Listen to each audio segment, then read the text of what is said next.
भाइयों को, प्रकृति प्रेमियों को विजय ग्रीन हाउस के इस लर्निंग टेबल से ढेर सारा प्रणाम। ये जो आप कचरा देख रहे हैं, ये प्लास्टिक दो तरह के होते हैं। एक थर्मोप्लास्टिक और दूसरा थर्मोसेटिंग प्लास्टिक।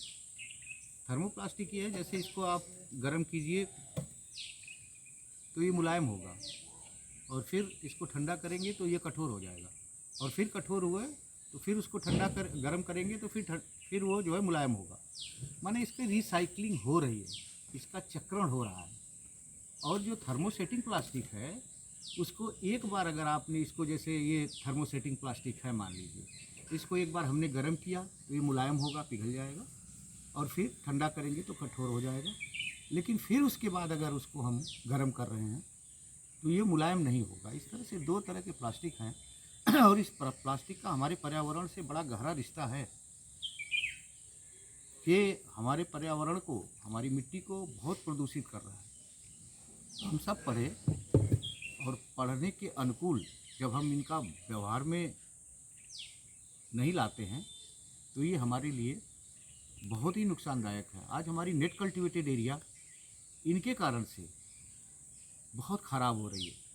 तो घरों का जो कचरा है, जो प्लास्टिकमय कचरा है, उसको हम घूरे में डालते हैं और घूरे से होकर के फिर खेतों में जाता है। तो ये पूरी हमारी जो नेट कल्टीवेटेड एरिया है धीरे धीरे करके समाप्त हो रही, कम होती जा रही है, क्योंकि नीचे जब भी प्लास्टिक पड़ेगा तो पौधा सूख जाएगा। इसलिए हम जो कुछ पढ़ते हैं उसका दैनिक जीवन में हम सही ढंग से उपयोग करते हैं कि नहीं, इस पर भी डिपेंड करता है। केवल पुस्तकीय ज्ञान ले लेने से व्यक्ति महान नहीं बनता है। उसका दैनिक जीवन में उसका कैसे प्रयोग करना है, ये आपको आना चाहिए। और अगर कर रहे हैं तो सच में आप पढ़ाई किए हैं, नहीं तो फिर आप पढ़ाई नहीं किए हैं। तो जब भी आप प्लास्टिक लेते हैं तो प्लास्टिक के लिए एक डस्टबिन बनावें, वहाँ पे कलेक्ट करें।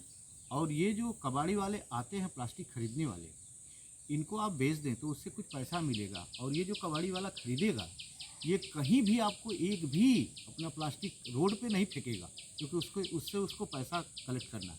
और ये फिर ले आकर के वहाँ भेज देगा जहाँ पे बेचना है। फिर वहाँ पे फैक्ट्री में अगर रिसाइकलिंग होनी है तो रिसाइकलिंग करके एक नई वस्तु बनाई जा सकती है इस प्लास्टिक से। अलर्ट रहिए कि हम कचरे को, इस प्लास्टिक के कचरे को, कहीं भी पानी पीते हैं बॉटल का, आप रोड पे फेंक देते हैं, नहीं, उसको घर लाइए, उसको डस्टबिन बनाइए, उसको डालिए और फिर कबाड़ी वाले को बेचिए। वो उसकी बड़ी हिफाजत करता है, वो सही जगह ले आकर के उसको रखेगा और सही जगह उसको भेजता है, वो खेतों में नहीं भेजता है। और हम पढ़ लिख करके जब एक कबाड़ी वाले से हम कंपेरिजन करते हैं तो कहते हैं हम उससे ज़्यादा पढ़े लिखे हैं, लेकिन वो एक भी कचरा, एक भी प्लास्टिक बीनता है वो, और बीन के उसको सही जगह पहुंचाता है। और हम पढ़ लिख करके उसको गलत जगह पहुंचाते हैं। तो इतना अंतर है, केवल थोड़ी सी जागरूकता के लिए। तो सभी किसान भाइयों से, प्रकृति प्रेमियों से मेरा ये अनुरोध है व्यक्तिगत रूप से कि इन प्लास्टिक्स को आप एक डस्टबिन बना करके उपयोग करें। दूसरी बात, इसको नेचर से जोड़ दें आप। तो आप यहाँ से काट लें और इसके बाद एक ड्रेनेज चैनल बना लें और इसको आप एक गमला बना लें। इसमें प्लांट्स आप लगा सकते हैं, कुछ नहीं करना है। एक गर्म करेंगे कोई चीज़, उससे काट लेंगे और यहाँ पे केवल ड्रेनेज चैनल बनाना है आपको। और ड्रेनेज चैनल बना करके फिर इसकी filling of the parts, technical ढंग से इसकी मिट्टी की भराई कर लें आप, और इसमें आप नया प्लांट्स लगा लें। तो प्रकृति के साथ जोड़ सकते हैं और सही जगह इसको पहुँचा सकते हैं, जिससे हमारे खेतों में न जाए। कहने का मतलब नेट कल्टीवेटेड एरिया में न जाए, कृषि योग्य जो भूमि है वहाँ पर ये न पहुँचे। तो सभी किसान भाइयों को, प्रकृति प्रेमियों को एक बार पुनः इस आशा के साथ कि इस प्लास्टिक का हम जब भी उपयोग करते हैं, उपयोग के उपरांत जब ये कबाड़ा के रूप में होते हैं तो ये सही जगह जाए और सही उपयोग कर लें।